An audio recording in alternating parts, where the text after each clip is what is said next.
Ambedkarism, Marxism, liberalism, Dravidianism, feminism, Gandhiism. What role are these great big isms of the 20th century playing in the 21st century? What relevance do they have today?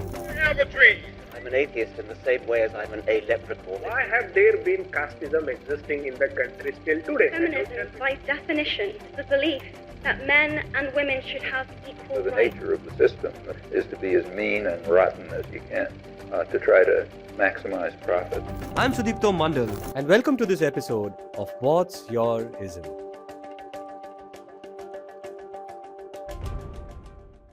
Hello and welcome to What's Your Ism? I'm Sudipto Mondal, and if you've been following the show, you'll know that the previous episode was shot in a town called Miskolc in Budapest, and now this show is being shot in Wayanad. You might wonder that how we are able to afford this, halfway across the world, one show in Budapest and one in Wayanad. Well, the hack around it is to cross-subsidize. I was invited to Europe for a conference. So I extended it by a bit, got this train ticket, landed up in Miskolc, booked a room, did the interview. Now for Wayanad, I came for the Calicut Literature Festival, where again, you should check out these interviews. I've interviewed the A.S. Dulat, the former Raw Chief, and Hussain Zaidi, the author. Now I was there, so obviously I took a bus and came to Wayanad, booked a room over here, and I'm doing this interview. The reason I'm going into this detail is obviously to tell you what it takes to put these shows together. We are not one of your high-funda Mumbai studios, which are flush with money and doing entertainment shows. We are a news outlet. We believe in serious journalism. And for some reason, serious journalism is something that we find very difficult to afford. And we afford it only because of your support. So please subscribe. And if you've already subscribed, please gift a subscription to one of your friends, because I think the News Minute is at the cutting edge of the conversation in South India. Now, for today's guest, I have Anand Neelakantan, Hi. the author of 15 books. 16. 16! I have the 16th one over here. I'll tell you about it. Anand, it's such a pleasure to do this with you. I have been meaning to, if not interview, at least meet you once, because I picked up your books when the pandemic was upon us. And it was a surreal time. To read your books in that surreal time, it just transported me. It boggled my mind. The first thing that struck me about your work was its popularity. And why is it surprising that it's popular? Because it's so in your face and anti-caste. It is so anti-establishment. It challenges some of these frameworks that are popular in our imagination.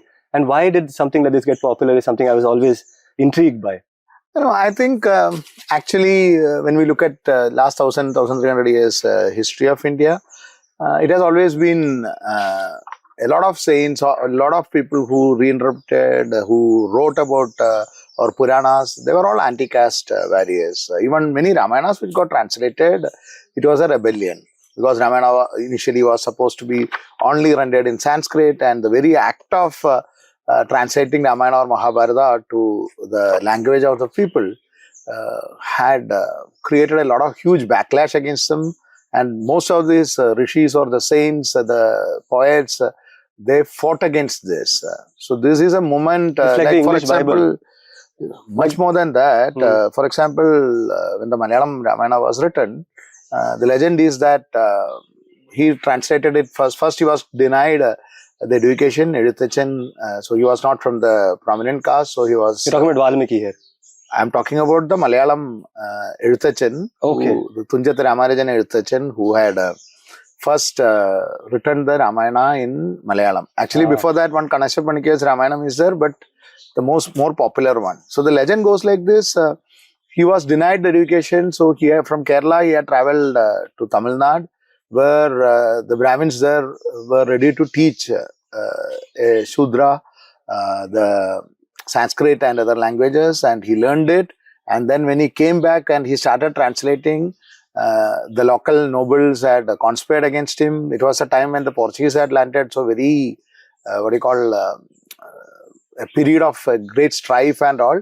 The king, on the orders of the noble Brahmins here, Brahmin nobles here had put this rebellious guy into punishment. So he was made to draw the oil like a draught bull. He was put in an oil mill. So instead of the draught bull, he had to carry the yaw can turn round and round over the mill to put oil as a punishment for translating Ramayana to the language of the common people.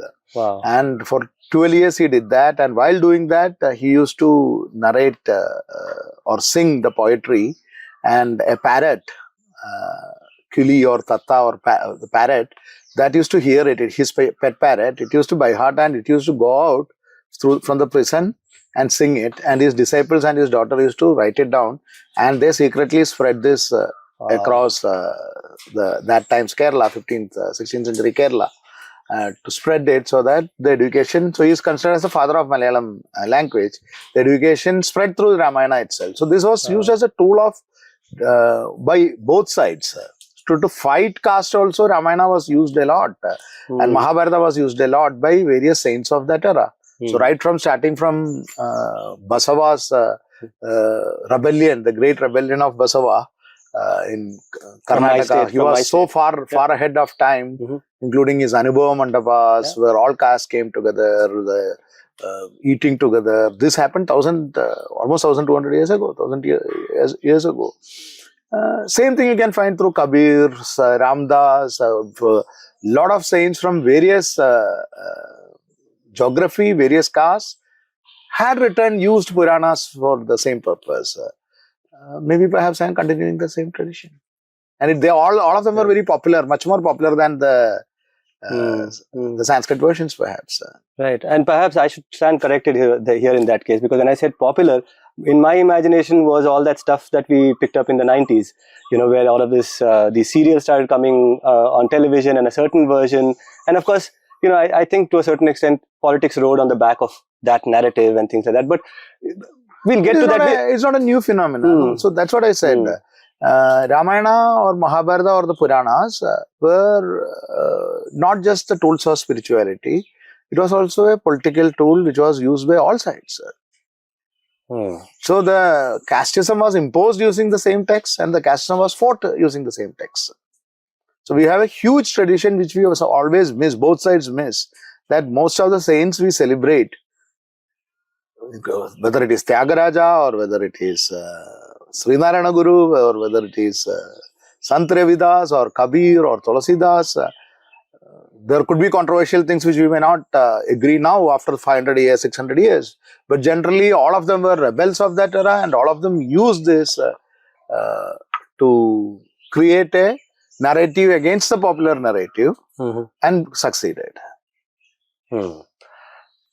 Right. Now, I have read 4 of your books, which is starting with Asura, and you will be surprised, or probably not surprised to know that I found it in the hostel room of a student in the Hyderabad University in 2016, when there was this entire anti-caste uprising that happened over there. This one student of this Ambedkar Students Association had this book with a very provocative title saying Asura, the Tale of the Vanquished.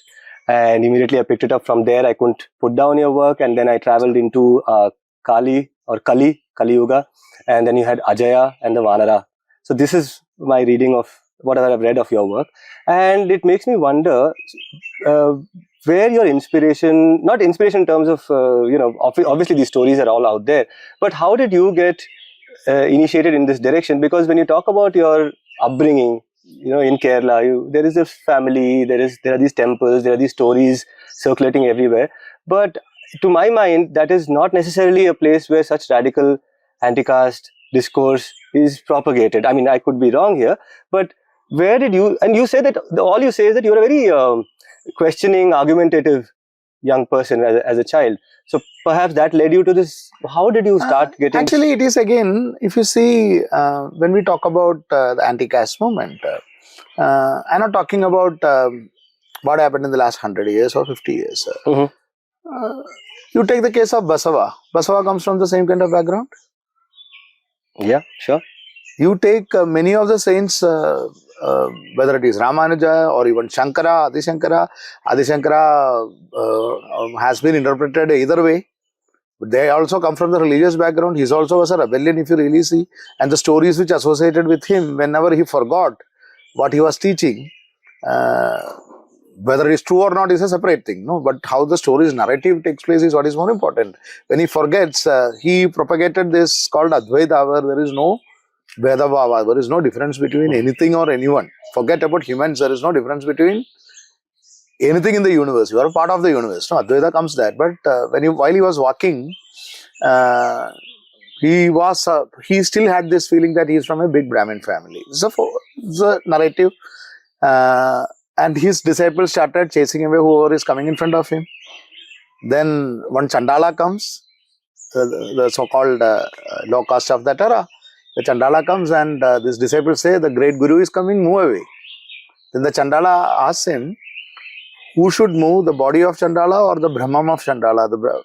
He teaches, your Guru teaches that he and I and you and these birds and the trees are the part of the same thing. Then why is he talking about caste here?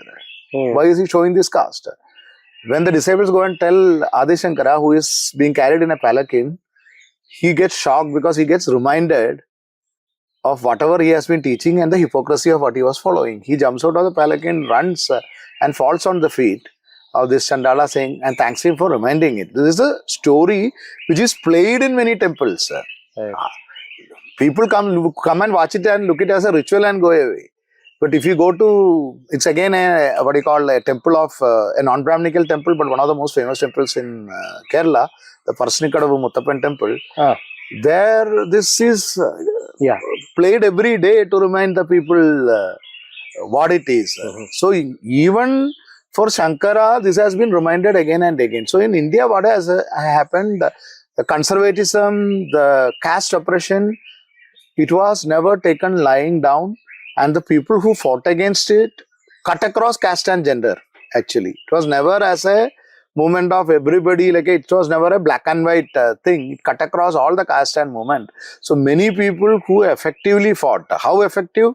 That we can debate because caste still exists and caste is still a big problem. So the effectiveness, like the effectiveness of religion, so many prophets and rishis and avatars came, but the problems are yet to be solved. Sure. So efficiency wise, all of them are inefficient, one way of looking at it. That apart, the rebellion was always there and is a part of Indian tradition, which we forget. So it is nothing imported from anywhere. So it is not like something what a Marxian thought gave or something. It is imbibed in this country right from the pre-Vedic times or Vedic times or whichever times you call, because in Veda itself you find the glimpses of this huge rebellion. So the Nasadiya Sukta, what they talk about, one of the oldest suktas, which is a questioning of God itself. It says it's the perfect agnos mantra. It's neither atheistic nor theistic. It says who created the world? The planets came first, the universe came first, planets came first, or we came first. Who created it? Did the gods create it, or did the gods themselves were created? Do they know it, or do they even know about it? Who knows what has happened? This is from the primeval, at the dawn of humanity. This starts. So this rebellion, like the Charvaga's voice, which again comes repeated again and again in Ramayana. Jabali, who is one of the gurus of Ram. He is one of the ministers and gurus of Ram. He is a minister of Dasharath, and he is a guru of Ram. He is an atheist. So he is a Brahmin and an atheist. And he talks against caste. He talks against he talks for materialism. He tells Ram that just because your father has given a word, his father has gone senile. Your duty is to the people. The people don't want you to go. But why are you going? So he becomes a reason of the voice of reason.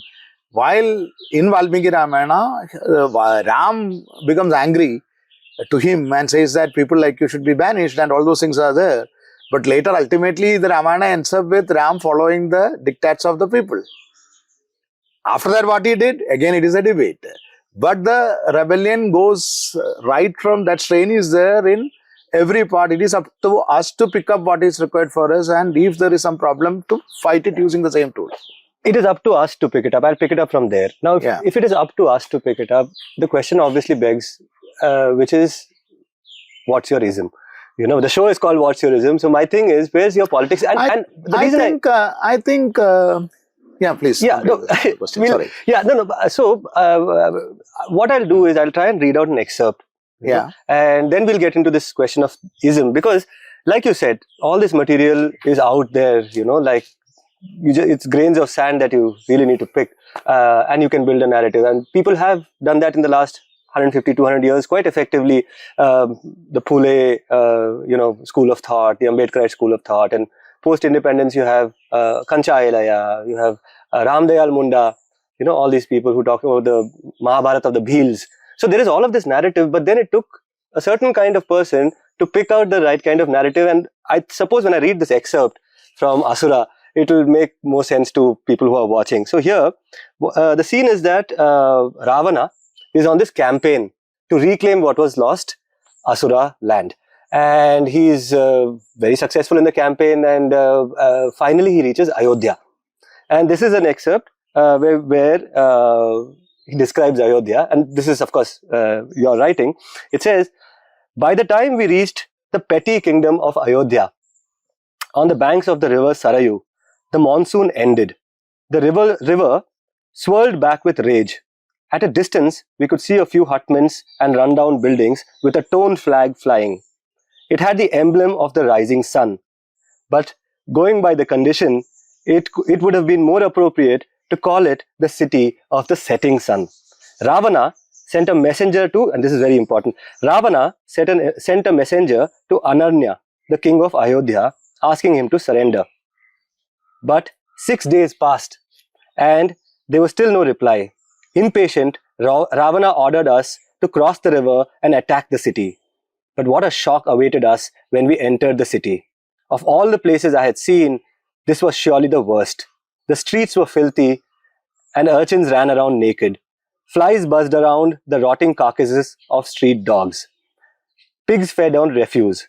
People lived on the road, pissed and relieved their bowels where they lived.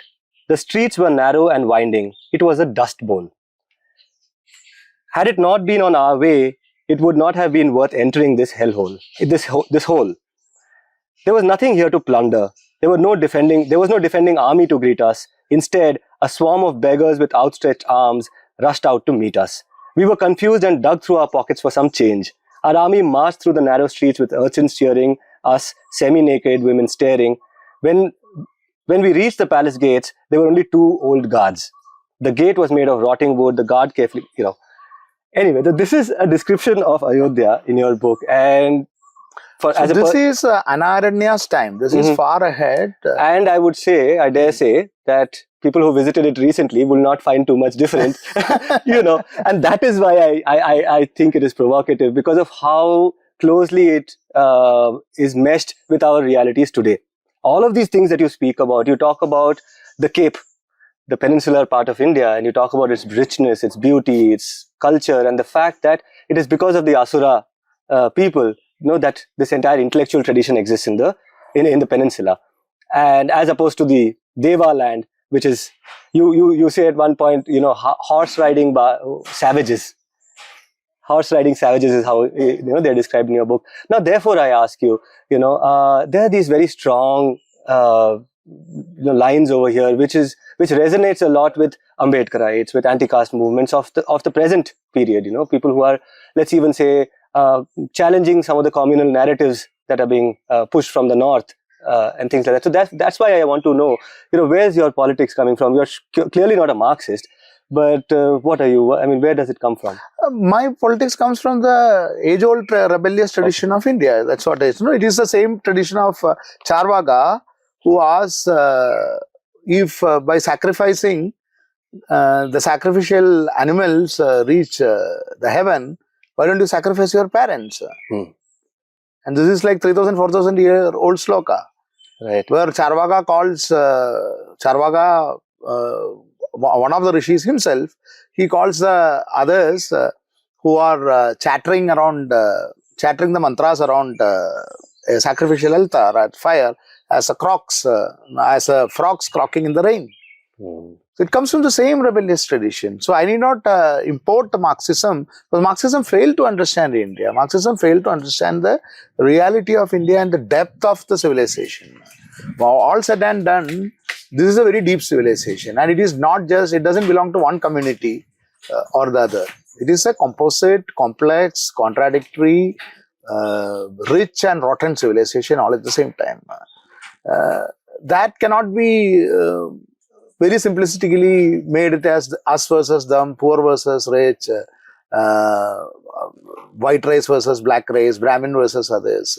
That kind of simplicity won't work for a complex society like India, and that is why Marxism miserably failed in India.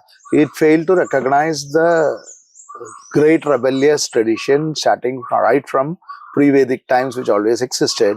And the more you read into it, the more you find that you are one small cog in this thousands and thousands of rebels, both male and female from all caste and creed that dotted across India. Right. So this is these lines which you quoted. It is a point of view literature. So I am seeing it through the point of view of a conqueror, a big, successful, highly successful emperor from a seafaring community, which will be naturally rich with trade. And when he goes to an inland, what he finds it. And of course, all my books, I purposefully reflect the contemporary reality. So in Ajaya, the burning down of the Nagas land, that is the Khandiva Prastha. You call it a genocide. It is a genocide when seen from the people of that side, right? If somebody comes and burns down your forest, kills everything, flies, crawls and swims, what do you call? What word else is there? So Mahabharata doesn't shy away from it, is what is important, because the same Takshaka comes back to take his revenge. It's a never-ending war, no? It's a never-ending... Why this... what happens now? We have stopped these stories for propaganda's sake, whichever side is telling the propaganda, for wherever it is convenient. So they stop it at the place of Mahabharata where Pandavas have won and says that Dharma has won. But the Mahabharata continues showing the consequences of their victory. And whoever they have troubled, all of them come back. So it's a story of karma rather than good versus evil. And saying that we won, hence we are good, or we are good, that's why we won. No, you didn't win. It was just a pause. The moment 5 pages hence, 50 slokas hence, you find that suddenly you are down in the drains and the other side has won. That is a way of life, the cycle. It's much more deeper than very simplistic comic book narrative. Interesting, very interesting. I am going to get into frames, if you'll allow me. Okay, when I say frames, I'm talking about these characters. You know, you have an Ambedkar, you have a Phule, Kanchayalaya, A.K. Ramanuja. I'll start with A.K. Ramanuja, okay, who says that the author is, I mean, he's written this book, which is 300 Ramayanas. And he says, the author is not a passive transmitter of a fixed story, but an active participant in the creation of meaning. And I suppose what he's trying to say over here is that the author's location becomes all the more important. Now, my thing is, so in the case of Ambedkar, in the case of Phule, in the case of Kanchayalaya, you see where the rage is coming from. What is your motive power? Where does your anti-caste, that ferment inside you, where does it come from? Is it from your location? See, actually, I don't have a discrimination, lived-in experience of discrimination. Okay. So, there could be a kind of, what you call, unintentional dishonesty when I talk about anti-caste thing. I had a lot of financial discrimination. I come from a very poor family, but yet I come from the so-called privileged upper caste background. At the same time, because of that, my exposure to the scriptures and other things, I have a distinct advantage over. Of course, it is not a replacement for a lived-in experience. So, what Ambedkar faced or Kanchayalaya faced, I can see only intellectually. So, that's my honest opinion. It is not a opinion of I was discriminated against and there is a rage. My rage, therefore, could be an intellectual kind of rage, because I find that both way I was angry. One way is that this country lost its huge potential. Country in the sense I am not bothered about the sheer geographical boundaries that keeps changing. 75 years ago it was something else. I am talking about the cultural landscape. It lost out in a huge way, at least in the last 1,000 years. When this 1,500 years, when this solidified, the caste system solidified, because you find, even though in Mahabharata or Ramayana you find elements of caste system, they were all the caste system of convenience. Sometimes they say this rule, sometimes the same people come and become prime ministers and chief ministers. It was not rigid if you really see. So Vidura is discriminated at the same time. He's the prime minister of Vidura is considered Shudra, the son of so he's not eligible for the kingdom, but he's the most respected man in the kingdom, which might not happen, say, 1,000 years before. But also very discriminated. If you go by the treatment he receives at the hands of different Brahmins in your plot, in your book. Yeah, my book Vidura, also and in Mahabharata, but he's also highly respected in the, he remains the prime minister, right? He remains the prime minister, and both Kauravas and Pandavas. So it is, what do you call, the caste system has not rigidified, it's just starting. It's a caste system of convenience, if you really see. Whereas as you move further, we find that most of these people get totally excluded from the political power.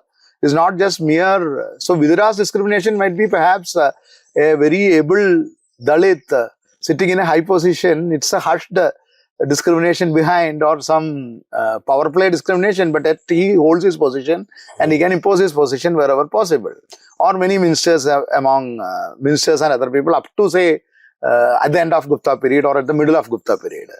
After that you find, and this is not true about all parts of the country, it came later to various other parts of the country. But at least over the last 1,000 years or 500 years, it became so horrendous that both women, irrespective of their caste, there could be honorable exception which proves the rule, but most of the women, half of the population, and around 70-80% of the population got excluded, and the entire civilization went down.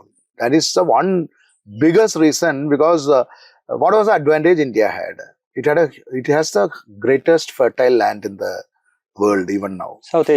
South Asia, especially India, the Gangetic Plain and the coastal area is blessed with, and whatever the Western view of civilization, the weightage of civilization was always in the India and China, because the majority of the population wealth was located here because of the fertile land.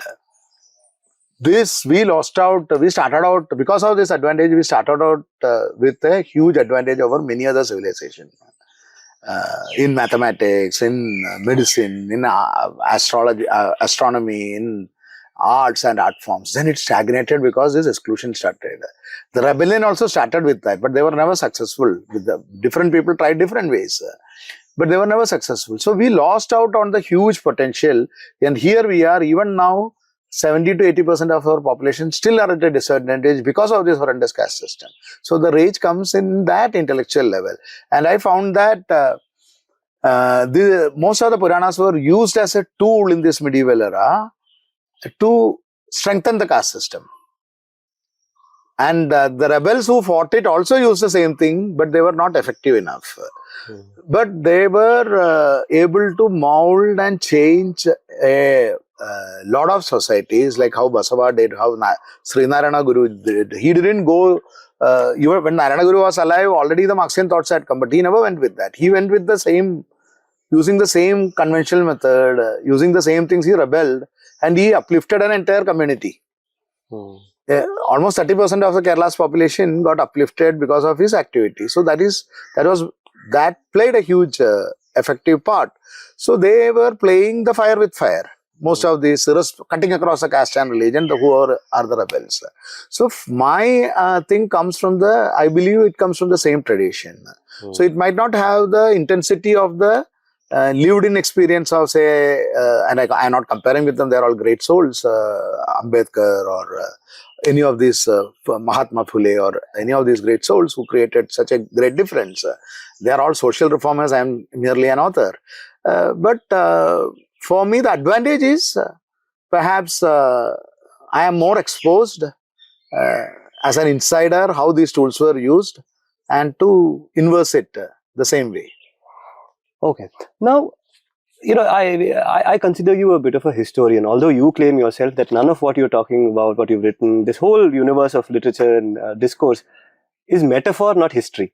and you've said this as a disclaimer in many of your interviews, I've noticed, saying that you deal with these metaphors to perhaps even share a message. I mean, you have a book where you talk about the Asura way, saying it's almost like a self-help book where you talk about how you can actually reclaim some of these supposed vices and things like that. No, but my question here is, as a historian, and I'm assuming here that you will say yes when I say you're a historian as well. I'm not a qualified historian. You're not a qualified historian. Mythologist or anything. Neither was a Phule or an Ambedkar, but they dug deep into history, and both of them came up with some two very interesting theories, which are a matter of debate even today. And I'll put it in a nutshell. So Phule talks about the Aryan invasion theory, and Ambedkar completely rejects that theory, saying that we are not racially different, we are not different civilizations, we are the same people who have figured out this artificial code, this social code by which we divide people and things like that. So my first question to you is, how do you see this Aryan invasion theory and Ambedkar's theory that... I'm not a historian. I have a curious theory about this. This is from my observation. Yeah. Okay. This could be idiotic. No, please go for it. So with the disclaimer, I am saying this. I go by the theory that Kerala is at the extreme south of India. So whatever happened here recently, there is a possibility that this could have happened, say 500 years, 1000 years ago in Maharashtra, another 500,000 years ago in Gujarat, and another 1000 years ago in Rajasthan, Punjab and all. So I try to interpolate how the Kerala society changed. So Kerala had before the advent of Brahmins, there were priestly class before, but they were not Brahmins. They were called Andana, the local priests and other people during the Sangam era. So Kerala was a part of the Sangam period, the Chera side of the Sangam period. The historians differ whether it came in 3rd century or 5th century or 7th century, even though there are references of Brahmins in Sangam era itself. The Nambudris, what they call, they came to Kerala from the north. It's the legend, folklore and history, which many historians agree to. They came from somewhere, and how did they come? They didn't come with a lot of arms and army. They came with some stories and rituals. They came here, and it was mainly a male-dominated migration from the north. Which now, with all this Tony Joseph's book, Early Indians and all that, we have DNA evidence also perhaps to show that male migration. This I have been holding for the last, before DNA, of course, 15-20 years. So I am just, it's from sheer observation. They came here, the Brahmins came here. So many of us could be the descendants of them. They married. There was this thing of, they intermarried with the local nobles and other things. And they came with this philosophy that Brahmins don't own anything. Okay, Brahmins are not supposed to own anything. They are the arbitrators of this thing because they are not worried about the wealth. So there was this martial class and warring class. What they did was, since the story is that Brahmins don't own anything, most of these assets were transferred sometimes to the Brahmins, the temples or other things. And they, to their credit, initially they lived a very simple life without using only for their use. So there is this custom of people coming and giving, it's called karcha. That is, they come and show it to the Brahmin touches, praise it, and they takes it back. This was how it started. So all the land, many of the land was in the Brahmin's name. Okay. And the first among them, the eldest son only will marry from the Brahmin caste. The younger sons will marry among the so-called Shudra caste of Nayars and other castes on a sambandham where it was matrilineal. So it worked either way. The other societies were matrilineal. So it didn't matter for them who the father was as long as he's a decent man. And that lineage, including the kingdom's lineage, went through the matrilineal way. So what happened? You have a DNA mix of two different races without any violence. At the same time, you have a group of people through the first son following the Vedic customs. Now, imagine Indus Valley civilization was the same thing. And just presupposing it. Indus Valley, you can find relevance of this in Puranas, where Ravan's father is a Brahmin. Mother is so Ravan is both Rakshas or Asura, both are two different races, but Asura as a generic term I had used. Ravan from mother's side is an Asura, so matrilineally, Asuras for them it's all matrilineal matters. But patrilineally is a Brahmin also, so he's also called Brahmin. That conflict he has in Asura, whether who am I?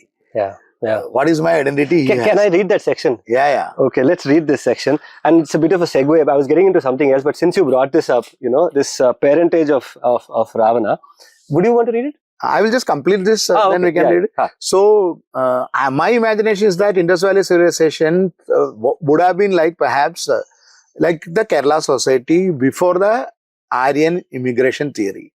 A group of Brahmins would have come, not as a violent, like how they imagine, who kills. That is a British imagination, because that is how it had happened in Europe. Usually it was very violent. But the Kerala's Brahmin invasion was never violent. They come with some stories, some rituals and other things. They coexist. So there will be, you may find some Vedic altas also perhaps. Like Kerala, if you dig out, you will find both all the kavu, what they call, the serpent grooves and other things of the non-Aryan version of worships. And you also find the Vedic altas, because some Brahmins would have lived. It would have always been a composite society.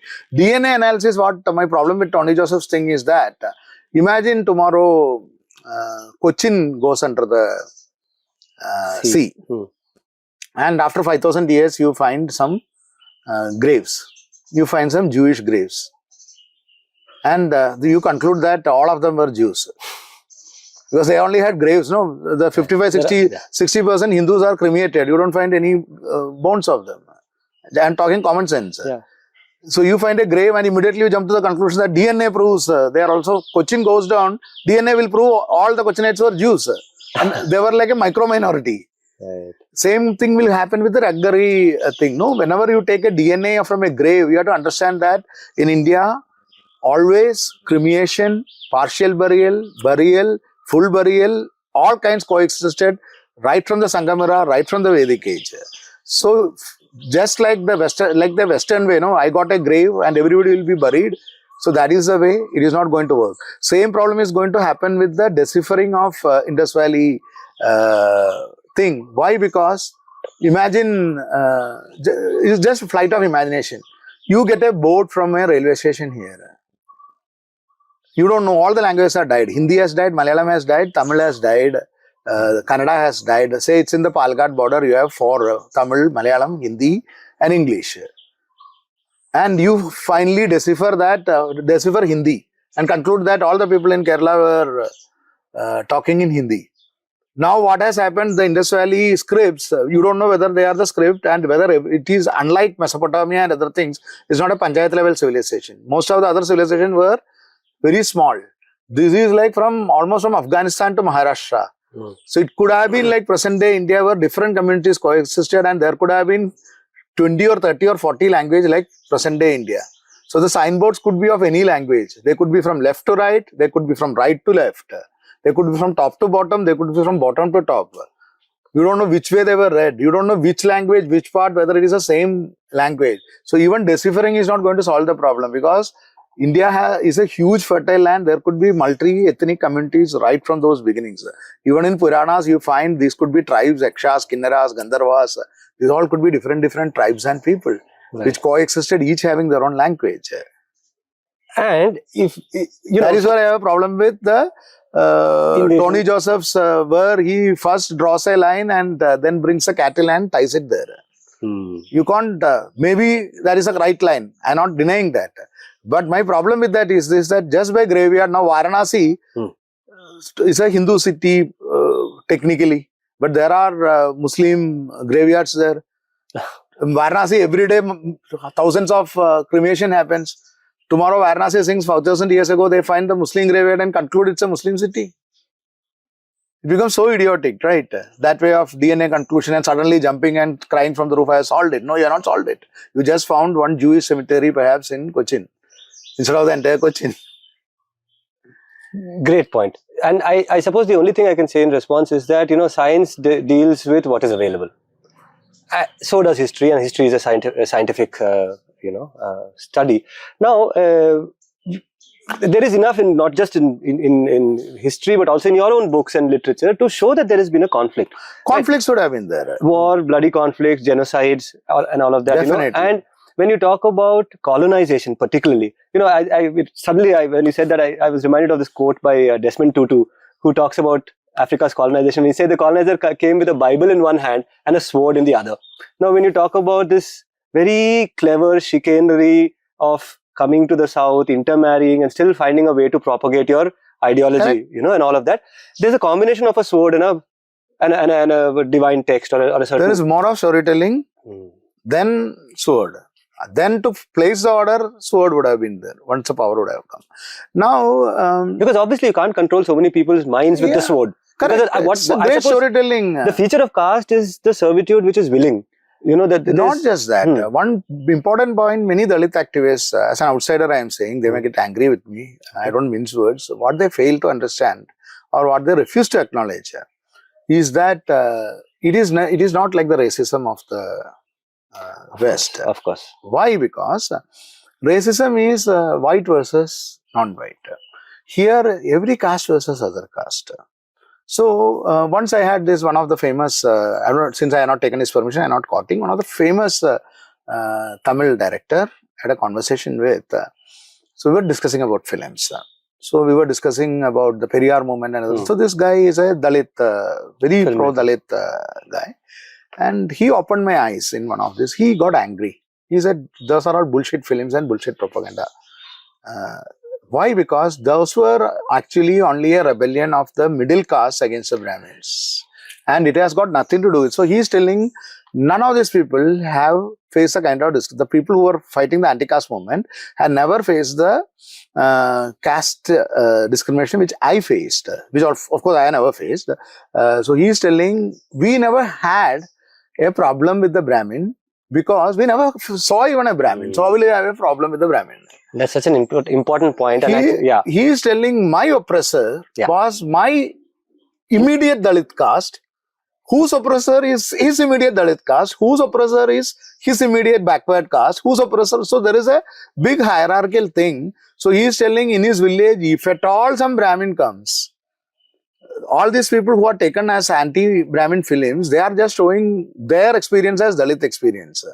99% of the time, when the Brahmin comes, only after we learned that this is a system of Brahminical thing. Otherwise, we never had a problem with Brahmin because he is not coming after us with a gun or a sword because he has hardly any interaction or economic thing with us. We rarely, in my life, I will see him once or twice. At that time, he is respectful to us, which is all his rituals. We are respectful to him. After that, we forget him. We don't even think about him. To hate someone also, you have to think about him, right? So, all these things what they are taking, my immediate oppressor, so all my he's saying all his films are about the conflict which actually he faced. So, it is mostly by the person in Adivasi society in Wayanad. Still the untouchability exists among the Adivasis.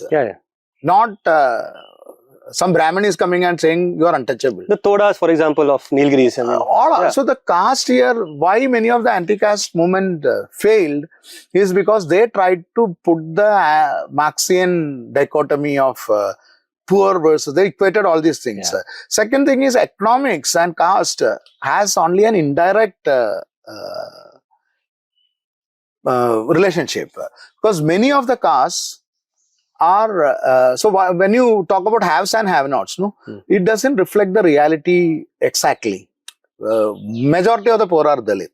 But there was and always very powerful and economically powerful, but caste-wise discriminated Dalit castes.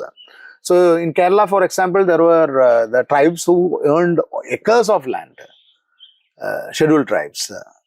Malaryans and all those. This character in your book, in fact, Kanti Virarjuna. Karti Virarjuna. So I have mirrored all these things in that. He's an Adi Dravida character and he's a king of a of that place. So economics, when you say no, they are oppressing us.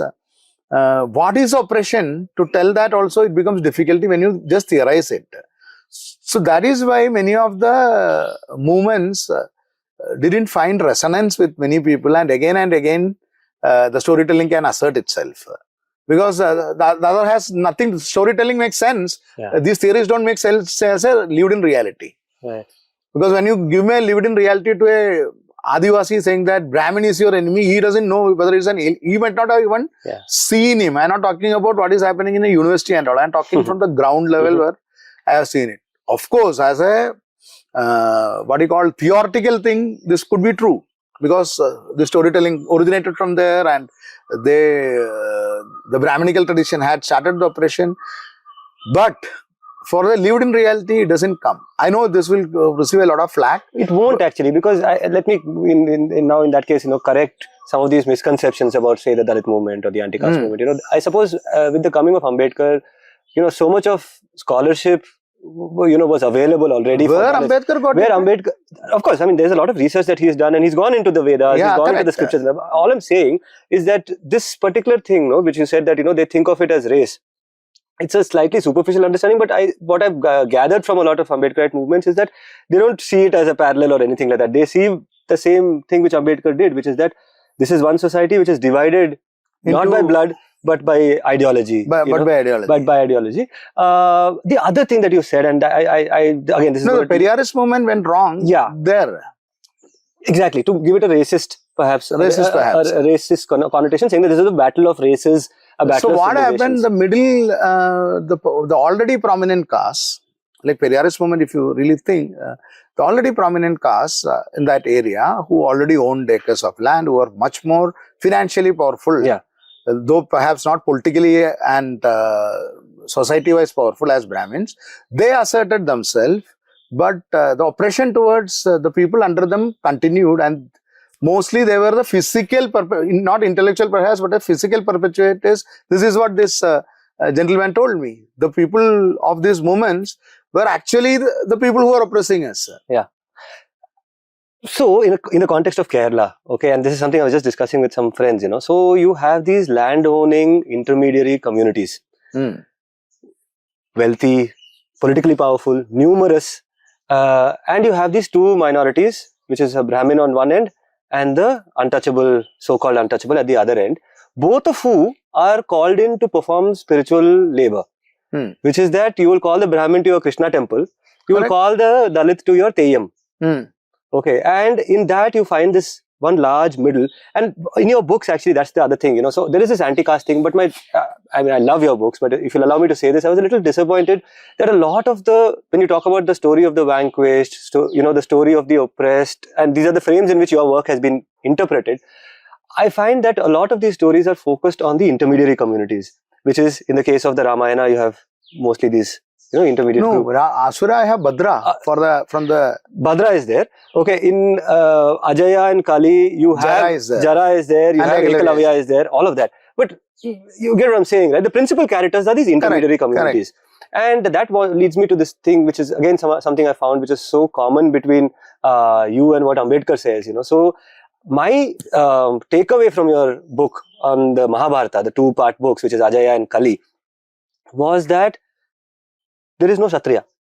Who is a Shatria? Because if the Kuru clan, as you say, and not just as you say, which is written across the thing, which is that they are the descendants of Vyasa. Vyasa himself is not of pure caste. He is the result of a union between a fisherwoman and a Brahmin sage. So obviously that line is, so quote unquote, corrupted according to the Brahminical imagination. So therefore, no progeny can be possibly a Kshatriya. Further still, you have the alleged progeny of Pandu or Kunti's children. None of them were begotten of Pandu. Humans, And we know these divine birth things are literally somebody came at, when nobody was looking and, quickly planted a seed and ran away. Okay. So the entire Pandavas, the five Pandavas, Five Pandavas, Pancha Pandavas. None of them are of quote unquote pure birth. The Kauravas, so anyway, we have all of this thing. So who is Kshatriya then? Because Ambedkar says that there is nothing, there is nothing called Shudra, in the sense that the Shudra is either a Kshatriya in waiting or a defeated Kshatriya. Definitely. So, M.N. Srinivas, the entire theory of the caste, see, there was what British era biggest issue, was that it stopped the movement of caste, actually. Mobility, you mean? Mobility of the caste. Why do you say that? Until then, see, even the caste system rigidified more during British era than it had done before that for 500 years. So one example, if you see what they did, they tried to imitate the what was available, the feudal nobility in Europe. So as I said, many of the Brahmins until that time, this was namesake. The land was namesake. Land is only Brahmaswam, what they say, he is not taking anything out of it. He doesn't know how to do the cultivation, right? He was not a tax collector. He was just a priest. His only job was to touch it. He was given because he is like an arbitrator. Nobody will dispute, nobody will touch the Brahmin's land. But other communities were farming in that.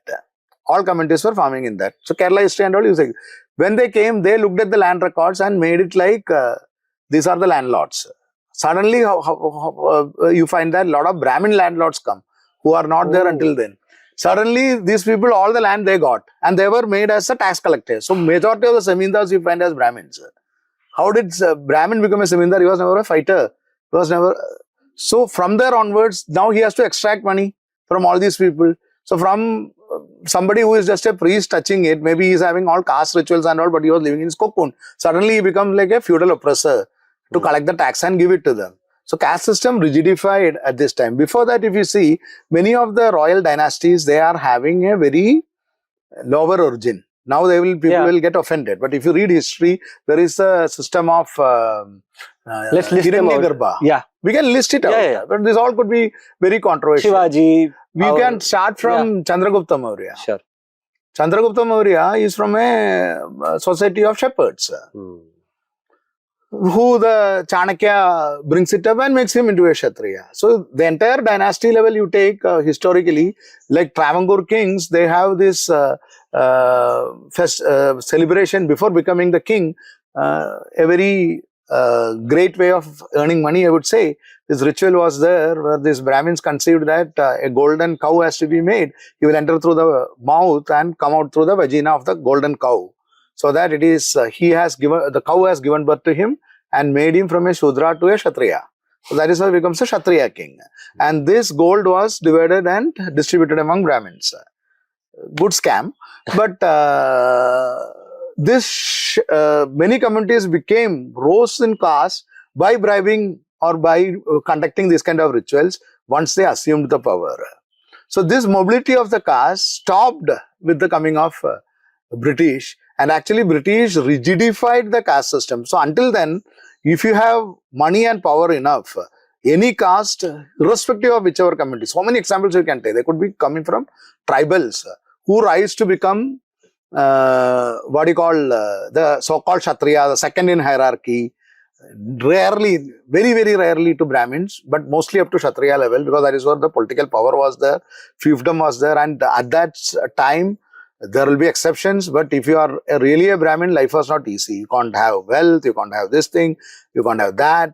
If the society have to respect you. Otherwise, you are like a fake Brahmin, like other times. So, Kshatriya is the best place to be for anyone socially mobilizing up, because you have power, you have economic strength.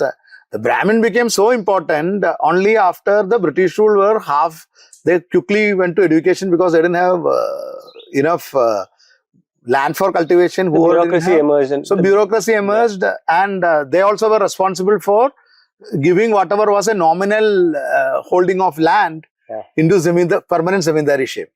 So you find suddenly the caste system and these people have to collect tax. So they employ other castes too, because they can't directly go and fight and get it. So they become money lenders, they become the landlords. And there is another intermediary caste who goes and actually oppresses people, beats up people. They don't allow them to change their profession. Otherwise, the communities used to vote by their feet.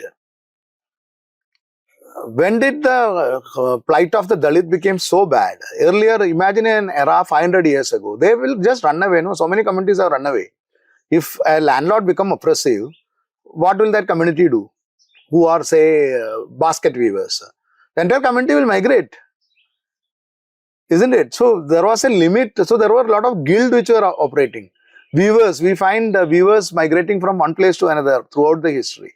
Only when the British came and this tax system became so crucial that this migration stopped, then you are trapped under one, just like a European feudalism, you are trapped under one lord who is oppressing you and taking money out of you and making into a slavery. Otherwise, Indian caste system, horrendous though it was never had the efficiency of the British feudalism. So it was, the societies could bribe and come up, which we see in history a lot, or just run away from the places where the things gets very bad. So you find a lot of communities migrating from one part to other, as not as an individual, but as a community itself, and going to the places where they are getting better lives. So the revenue system that they introduced, you're saying, was a reason. I'm not saying that all the ingredients for oppression was already there. of course. Now you added the British efficiency to it. Right. Right. Systematic efficiency to it. So the last 200-300 years were horrendous, horrible. Whereas many Dalits think it was because of the British they were able to get education. The question is what education? Comes the next question.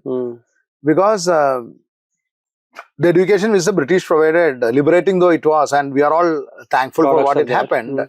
The initial period, they can't enter the bureaucracy. There was the caste system was already rigid. They go to school and do what? So they lose their traditional thing only after getting nearing independence and independence. This added value. Say 1800s, somebody gets an education, he is not going to get employment anywhere. He loses his. These people all were having their own, what you call, the guild or the skill guilds. From there you are out. So you end up as a manual labor to someone else, from a weaver or a potter or somebody who is earning independent living. It's a very radical way. People will get not very comfortable with it. But if you really analyze what happened is that was a period of pain. Later it changed and we are thankful that it changed. I'm not saying it should stay there. But there was a period where perhaps the oppressed and most of the people suffered worst. It was not during the Islamic period or even the period, Buddhist or Hindu period before that, but during the initial era of British, where extraction was the only norm. There was no other norm. Money extract. So those who were entrusted to extract it, they were also forced to extract it with all means. The only exception perhaps to that would be the Peshwa rule, where you had actually a Brahmin kingdom and a, supposedly a system of revenue which was designed around the caste system or whatever. The caste system revenue was always defined. But Brahmins in a kind of a position of... power. See, I am not telling Brahmins didn't oppress or anything. I am telling the British system made it very efficient and systematic, and it added the layer of feudalism to an already existing. So the mobility, we find that the mobility, individual mobility may have increased, but the community mobility almost ceased to exist. Right. So after that, you rarely find any caste becoming suddenly Shatriyas. No, the entire group becoming Shatriyas, or entire group becoming Vaishyas suddenly from some other community as merchants. You find a lot of Dalit groups becoming Vaishyas before that. At least we saw it in Bengal. I mean, so many of them. Even the Banjaras were very rich. At least who are successful, like any community, poor will be there. But as a community, they used to take salt, they used to take gunpowder, they used to take, and very important for it, it was a tribal community. Even up to Mughal period or before that. So from some other community, they become into, Varna and caste doesn't have a direct correlation. So from Dalit were caste of Dalit, but Varna of Vaishya or Varna of Kshatriya. So it becomes so complex that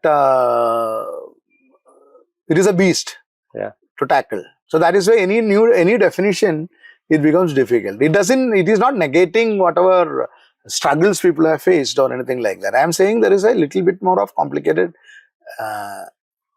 complexity should be understood to tackle this, which only I think Ambedkar got it right. And Ambedkar says that the history of India is the history of a mortal combat between Buddhism and Brahminism. Since you brought it up, this Buddhist era. Well, I don't see many references, at least in the work that I've read. Where do you think, some of these ideas that you throw up in your book? See, where does Buddhism come into this history? Buddhism, Ambedkar wanted something to fight against Brahminism. So Ambedkar propped up Buddhism, to be very frank. Buddhism has its own issues. Buddhism is a merchant's religion. Tell me It more. propagated more among merchants. It's a merchant's religion. It is a city-based religion. It doesn't have the same kind of respect towards nature, respect towards seeing the entire world, at least theoretically, philosophically, as a whole of the. I'm not talking about the Brahmin religion. What is Brahmin religion? There is no Brahmin religion. Now, No, Brahminism might be the Vedic religion is dead and buried, if you ask. Hinduism has got nothing to do with Vedas now. Practicing Hindu. How many Hindus know Vedas? They may parrot, I know, Rig Veda, this Veda, parrot a few slokas. How many people live ritualistically, even Brahmins? The Vedic religion is long dead and buried. What we have is the animalistic, the pagan, what you call, for a lack of a better word in English. Tantra. Tantra is just one of them. A collection of tribal religions which has actually overrun the Brahminism. Hinduism is actually a tribal religion. Its origins are tribal. Its worship is tribal. Its values are tribal. Brahminism is just a icing above it and not a so sweet icing. The entire core is the folkishness. So this is what I am dealing with many Ramayanas, many lessons. It's the new book. The entire thing is folkish. This book. okay. Folkish. Please. Can we discuss this book? Yeah. Many Ramayanas, many lessons. So what is the message you're sending in this? So see, Ramayana, many people tend to make it as a monotext, like just a bhakti text. But Ramayana is so vast and varied. So what A.K. Ramanujan had done was to collect a lot of written, or Camilla Burke or Paula Richmond are great scholars. In a scholarly way they had done it. What I have done, I am a storyteller. So in a storyteller's way, whichever Ramayanas I encountered, I am just telling the Ramayana story and trying to decipher it in the way how a common Indian, a non-Brahminical Indian had understood it. Not through the eyes of Vedas, Advaitas and all, but how as a lived reality it would have. So what the folk tellers are learned about it, what the Dalit folk tellers which I had encountered, how they saw this text. Then you find a different Ramayana and different value system, and which is what defines what India is. It's a falsity to call Hinduism a Brahmin-based religion, and it's a duty of all Indians or who call themselves Hindus or whatever you call, or humans, to de-Brahminify the Hinduism.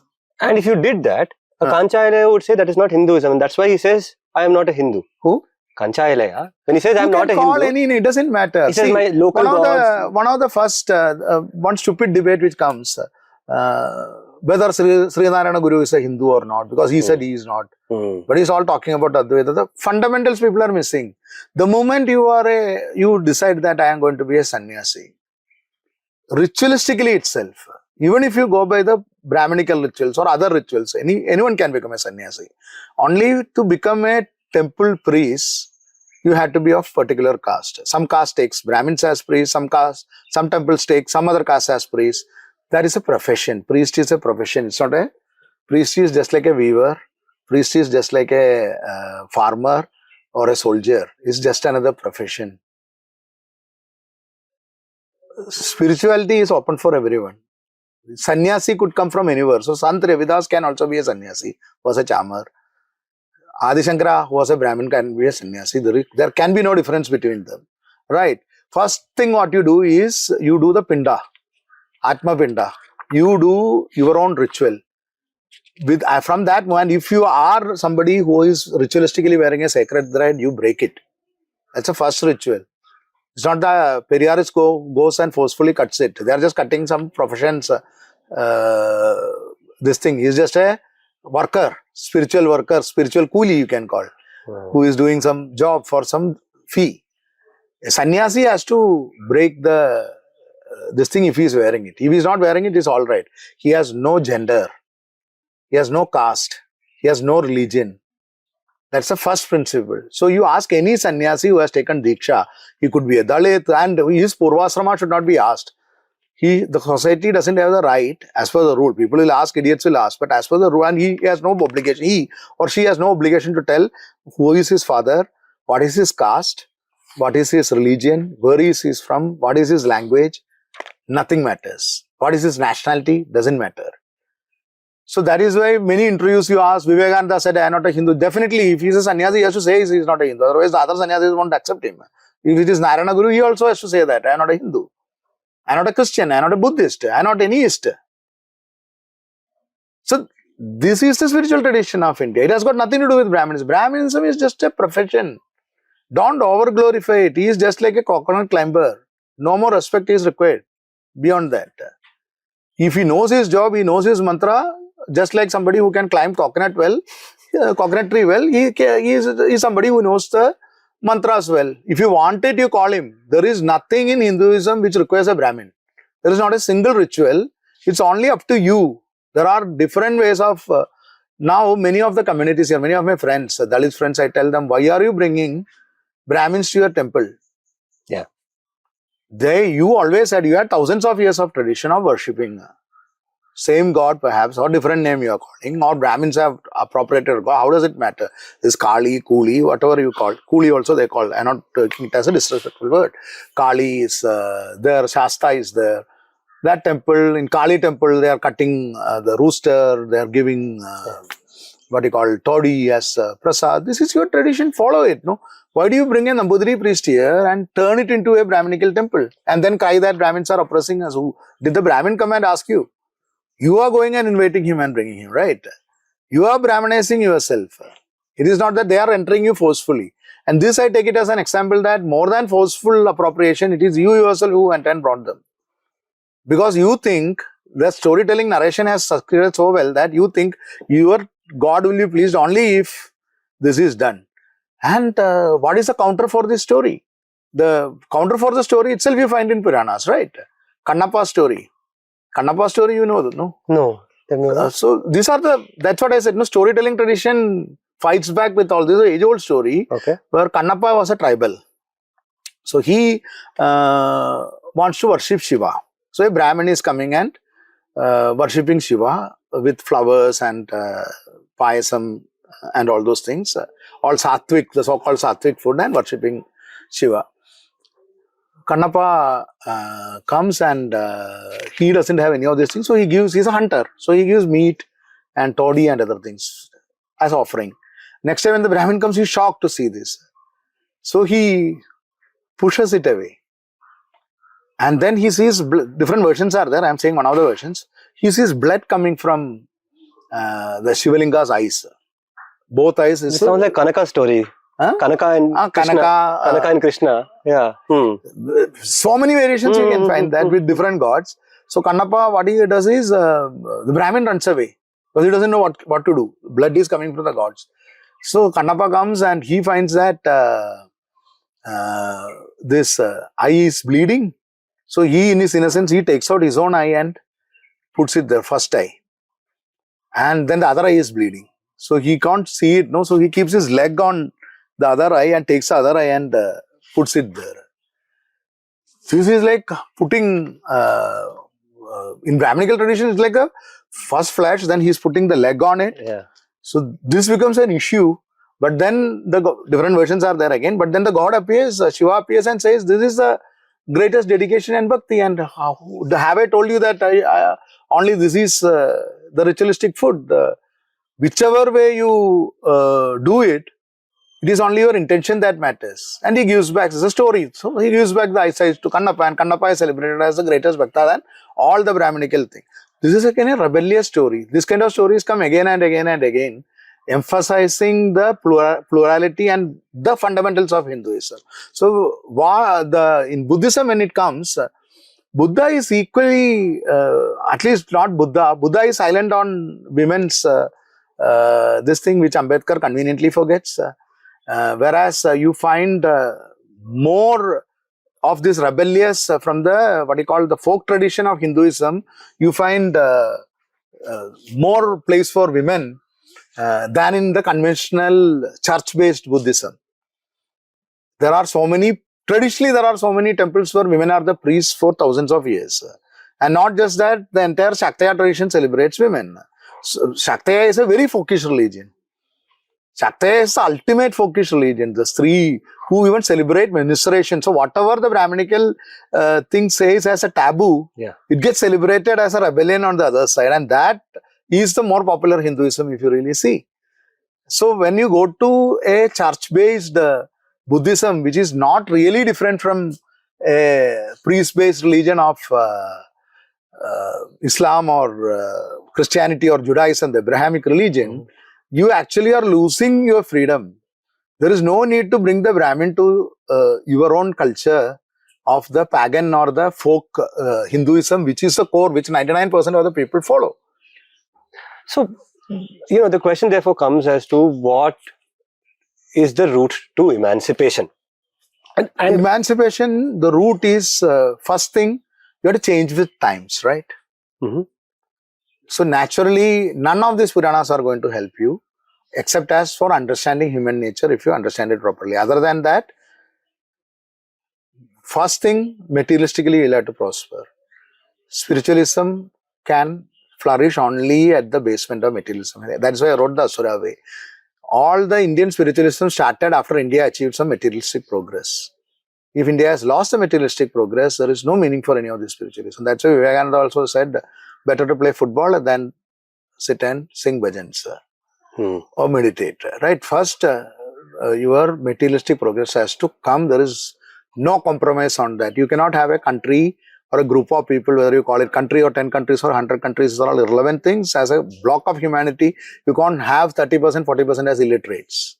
You can't have people living under the bridges and as homeless. 80% cannot be living on rations. It doesn't matter if you're a Dalit or a Brahmin or a Christian or a Muslim. You're human beings who are living as inhumans. No government has any reason to feel proud if, as long as these things are there, they are ashamed. They have to be ashamed and we have to be ashamed. Whatever glorious civilization, blah, blah, you talk about, nothing matters if still this many people are there. First, that has to be fixed. For that, education as skills is very important. One thing what we lost when the caste... education, I understand. Education, modernity, No, I am coming to an important point. None of our modern education is giving us any skills. The best example I will tell you. Caste system had a lot of problems. Certain good things if I say, I know people will jump on me. I'll tell it by examples. Can you show all these people, whether Brahmin goes, Dalit goes, OBC goes, Muslim goes, they go to all the engineering colleges. Show me one single road in India which is in a straight line. Okay. One footpath which is properly put. One post which is lying properly. They are given the best engineering technical knowledge without caste. Okay, with reservations will be there, but it's not based on the caste. You are learning the same thing. Now, there is another caste system when it originated was a method of transmitting knowledge. Now you go to say the new temples. I'm not talking about any controversial temple. Say the temple of Swaminarayan. Just for an example. Forget their cult and other things. The BAPS. BAPS. See the sculpture work people are doing. They are coming from the same community and the caste who have been, the knowledge has been transmitted. The engineering skill has been transmitted. See the perfection of their work. Why none of our IIT, NIT engineers doing civil work are able to bring that kind of quality to any of our public things? See the temples, the quality, the same sculpture quality and the way they are. We say that 1,000 years before they built. Still people are building now in the same way. Take the weavers of India, handloom weavers of India. People go and learn fashion design and other things. See the skill set still they are carrying. Now what has happened? You dismantle that and you are not added anything new to it. You are given a generic education to everyone and got mediocre people.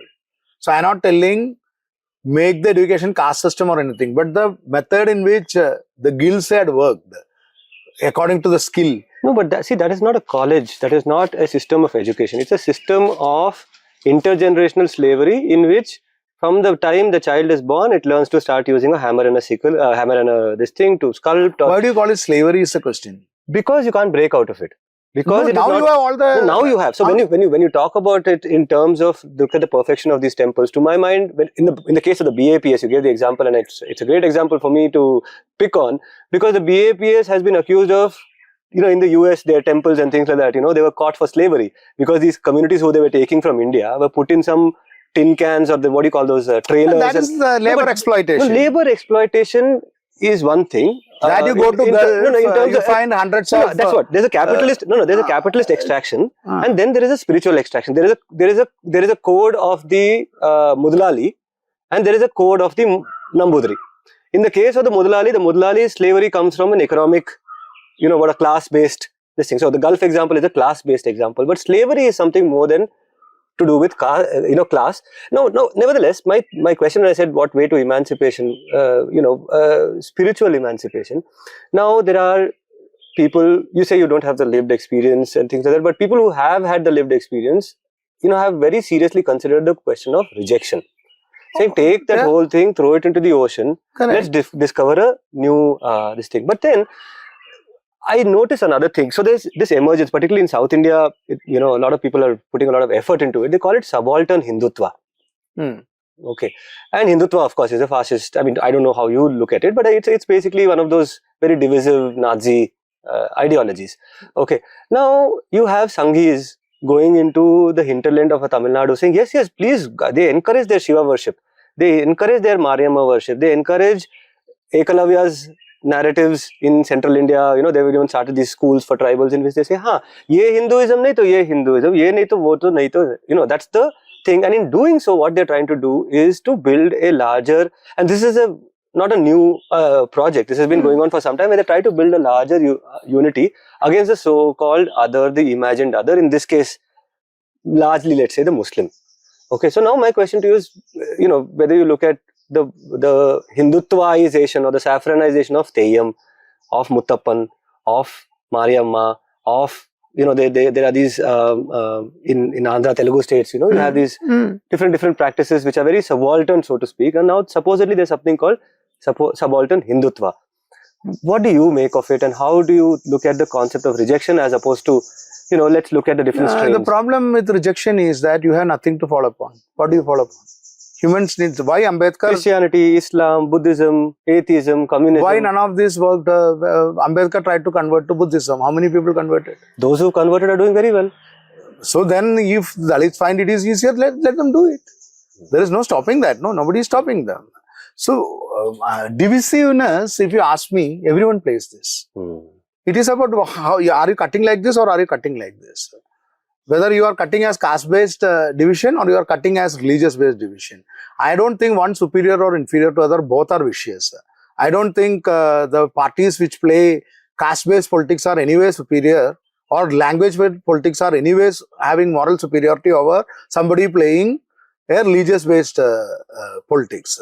So that moral superiority tone of whether it is Hindutva or the Dalit activities or the regional parties are just mere political But words. In politics, you have revolution and you have counter-revolutions. Do you think both are, can you really... I don't. Is there equivalence between the two? I don't subscribe to these are very alien words to Indians. What is revolution and counter? These are just Marxian terms of looking at it. And Marxism is one of the failed religions, if you call me. Hardly 100 years old, created so much bloodshed and damage and vanished. Compared to Christianity or Islam or Hinduism or Hindutva or whatever you call, at least they had some redeeming factors and they survived, at least that we can call, for thousands of years. This is one thing which came as a flash and has almost vanished from the face of the earth. But in that meanwhile, in that period, perhaps it did more damage than all the other 4 or 5 religions put together on a percentage basis. On ethnic cleansing and genocides, it holds far worse record than any Brahminism or Islamic hordes or Christians or Jews can ever lay their claim upon. So I don't see the world in a Marxian terms. I feel it is a very juvenile philosophy. We have a far richer tradition of rebellion, and you can't. And another thing is the question you asked: why don't you reject all these things? This is like saying... Because Marx is not the only option. Buddha is too, and so definitely, anyway. Buddha always was an option. Jaina always was an option. And I think Buddhism, like Brahminism, failed before the folk religion, which we call the Hinduism now. which is very potent. So what Brahminism cleverly did was it integrated into the folk religion, which it found as a winning side. Which even Buddhism did to a great extent by imbibing this tantric. Imbibing all those things, but Buddhism became very priest-centric. Whereas Hinduism is not that priest-centric, which many people miss. Hinduism is not a priest-centric religion, for which ritual you need a priest. If you are a Christian, without a priest you can't marry, or you are not a practicing Christian, you can't marry, you can't bury, you can't die. Same with Islam, same with Buddhism. But in Hinduism, you can tell the priest to go and take a ride and still follow all your things. Whatever you want, you can choose. That freedom, which with any ism you cannot beat. Once human faces freedom, no, I know there is a slavery of, you termed it as a slavery. It is more of an economic exploitation, because in this era, nobody forces these people to be there. They went there and they were exploited just like anybody going to Gulf getting exploited. It's not that some king took them on gunpoint and took them. It was a sheer economic exploitation of a vulnerable people, which is really bad, but which is what Qatar did or anybody does. America did, the entire capitalist system works on. So what actually survived in India is this folkish Hinduism. Whether the Brahmins are finding, Brahminical Hinduism is finding it more successful, that is why they are not talking about let us do Vedic rituals, let us do an Ashwamedha, nobody talks that, no? Let us do a... They are coming to bring Murugan into forefront, bring Kali into forefront. Whose victory is this? Ganesha. But whose victory is this? It is actually the people's gods, which people have created. Definitely gods have been created by people. Gods are mortal. Human civilization is more immortal than gods. That's the theory which I hold, because so many gods have died and vanished. Human civilization still continues, right? All the Egyptian gods are dead and buried. Most of the Vedic gods are dead and buried, or cremated, whichever way you want. But the humans who created them, those civilizations still survive. So the humans are more immortal than the so-called immortal gods. So if somebody is coming to take it, that means you are having something great. Why do you want to throw it? Because just because somebody is coming to take it. It's like somebody is going to grab you, then I will throw it into the well and do whatever I try to go to someone else who has nothing better to offer to you. What is the advantage which is being offered to go to and become from an disorganized priesthood to an organized priesthood? Is that what you want? That is why many of the Dalits conversion didn't happen. All respect to those who did it, because India has freedom. Buddha is another rebellious rishi. So like Charvaga, Buddha is another school. Just like Basava is another school. So many went as Basava followers, right? Basava is a bigger rebellion than Buddha, if you ask me. Total rebellion, if you call, for so many years ago. So perhaps one of the biggest rebellions. Choices are still available. And what is the biggest choice, if you ask me? What the folkish Hindu tradition gives, for lack of better word I am calling it folkish Hindu tradition. What the tradition gives is to form your own method, right? Reject the RSS Sanghi sponsored Hindutva movement. But rejection of it doesn't mean acceptance of something which is more equally bad but more organized. What is the freedom you are getting moving into a highly fascist theological Islam or a highly organized Christianity which has a track record of genocides wherever they went? What is the advantage you are getting? Throwing away your own 5,000-year-old tradition of the folkish people's religion, which already defeated Buddhism and the Brahminical Hinduism, and which is at a successful stage. And that is why it is successful that they are trying to appropriate it. Why throw it out for something which has got no meaning? Instead, form your own Hinduism, right? Own the thing which you created. Why do you want to throw it out? Murugan is the god you created. Ganesha is the god you created. Ayyappa is the god. When you say God, of course, these are stories and these are narratives. Whatever it is, you created it. No. Why are you throwing it out? It is your god. You want to throw away your god because someone else is coming to get it. The other way of looking at it. Now let me tell Ramayana the other way around. I have written Asura. It's about the narrative power. No? Ramayana is a Dalit story. Can I tell? Now here is this. I am inversing the story of Asura which I wrote. So all again based on the Tarkic debate tradition of India. debate tradition. So here is this oppressive Brahmin called Ravan, who is a Vedic scholar, who is oppressing all Dalits and all the oppressed castes like Vanaras or everyone else. The fair-skinned Brahmin Ravan, which as per Ramayana also is true. He is fair-skinned and he is a Brahmin son. Yeah. Here is an exiled dark-skinned prince of a small kingdom. Very dark-skinned prince. Later he got glorified, but a very small kingdom, because Aayodhya, Ravana had conquered all 14 worlds. So Aayodhya is a small kingdom for him as per the narrative itself. This dark-skinned prince who has nothing, no army, nothing, not even his footwear. His brother has taken his footwear.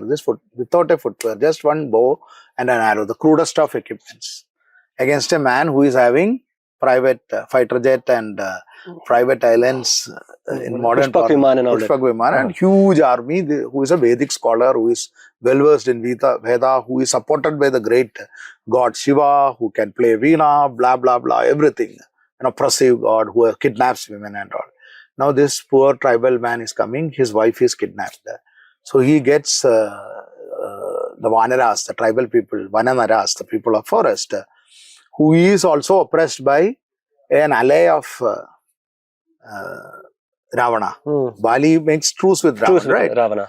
So he kills Bali, and then using all these poor Adivasis, he goes and attacks, like a Somalia attacking America. He goes and attacks this capitalistic, Brahminical, hegemonical kingdom of Lanka, defeats Ravan, and does the social justice. And he doesn't even take the Lanka. He says, it doesn't belong to me, it is for the people of the Lanka, and I come back. This is the same Ramayana told as a Dalit narrative, with Ram as a Dalit. No, all I want to say in response, therefore, is this thing I believe in, that the world changes, I suppose, one story at a time, one narrative at a time. And when we talk about change, progress, and this is not something. Yeah. No, I get it. How nicely you just flipped that whole thing and turned that. I get. So I am flipping my own book, Asura. Yeah. As I'm flipping it and using Ramayana to make it into a Dalit narrative, right? Then it works as a Dalit narrative. So how do you tell the story again? Back, use the same story, back into it.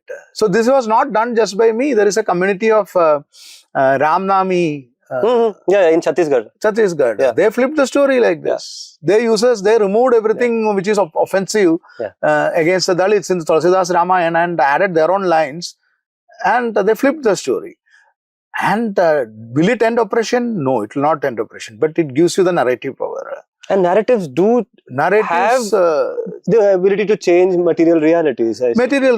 So what you find is this huge storytelling tradition of the common people, the non-Brahminical storytelling tradition is more powerful, far more powerful, which I am exploring in this book, far more powerful, which they have not learned to tell the stories, or they have abandoned the storytelling, and they are trying to go into the Marxian way, trying to grab into this way, that way. None of this have worked anywhere in the country, anywhere in the world. How is it going to work in such a complicated society like India, where everyone is an oppressor and the oppressed?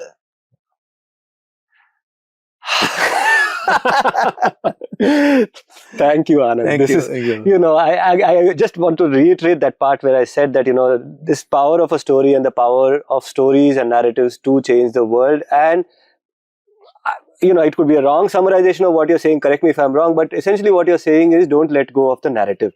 Be part of the narrative. Don't, rejection, acceptance, amelioration, appropriation, all of that is one thing, but then don't lose track of the narrative strain.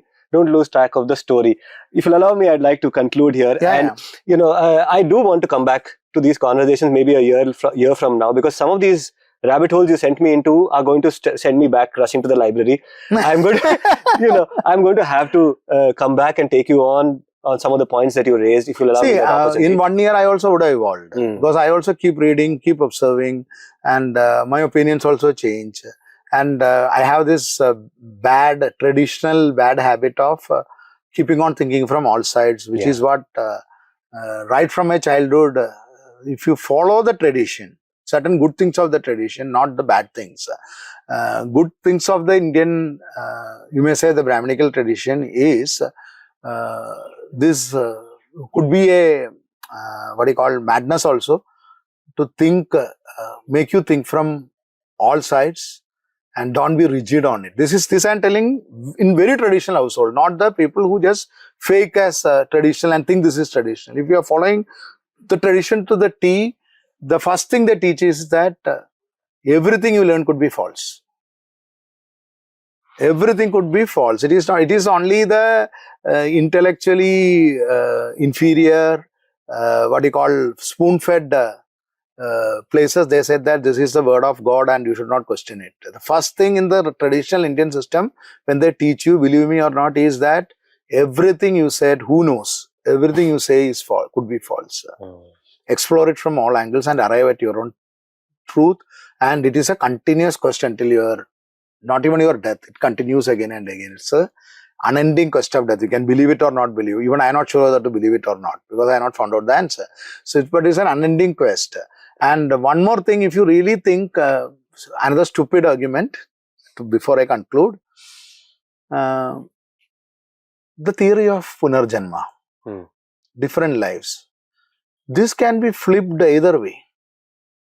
To fight casteism, to impose casteism.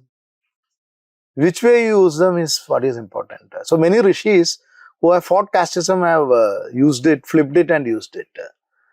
So the traditional way to impose caste is because you are from a lower caste, because you did something wrong in your life and you do a lot of good things, you will finally be born as a Brahmin. It's a stupid argument what they give. It's a very convenient, like any politician's argument.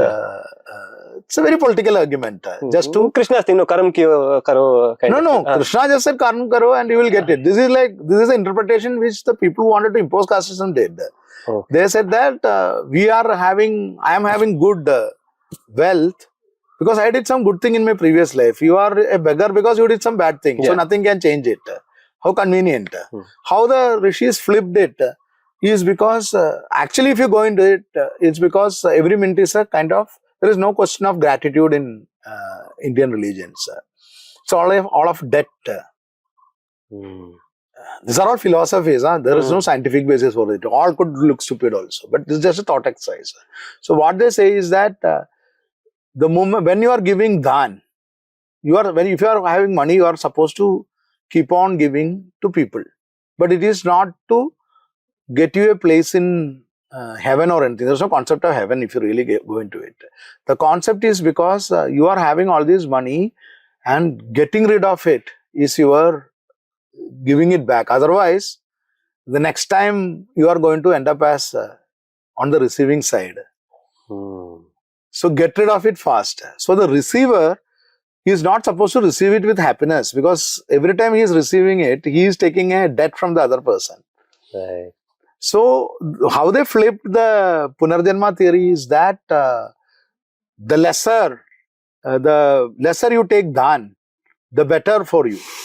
Otherwise, you'll owe it to us in the next life. Owe it to in the next life. So it becomes a debt of the person who is rich. He is under constant pressure to do good things as a society.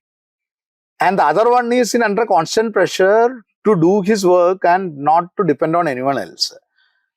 Of course, this can be flipped either way. It can be made into slavery. This can be made into master-slave relationship.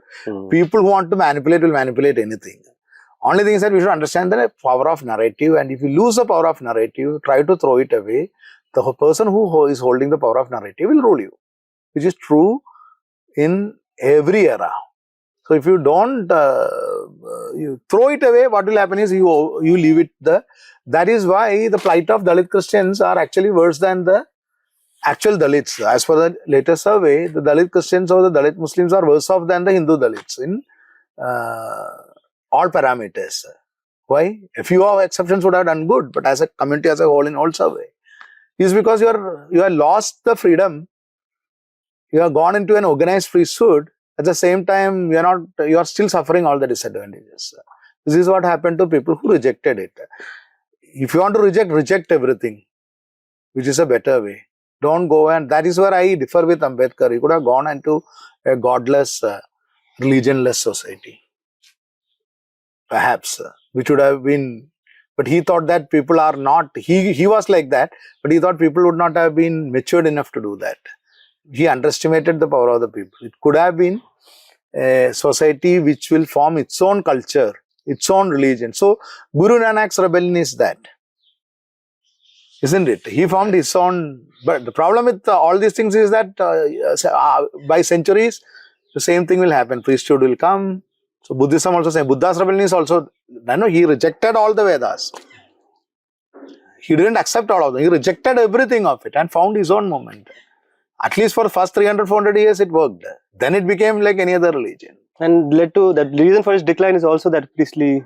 That will come naturally. No, that becomes a human nature. So it is better to stay where it is disorganized, where there is no need of the priest, is my argument.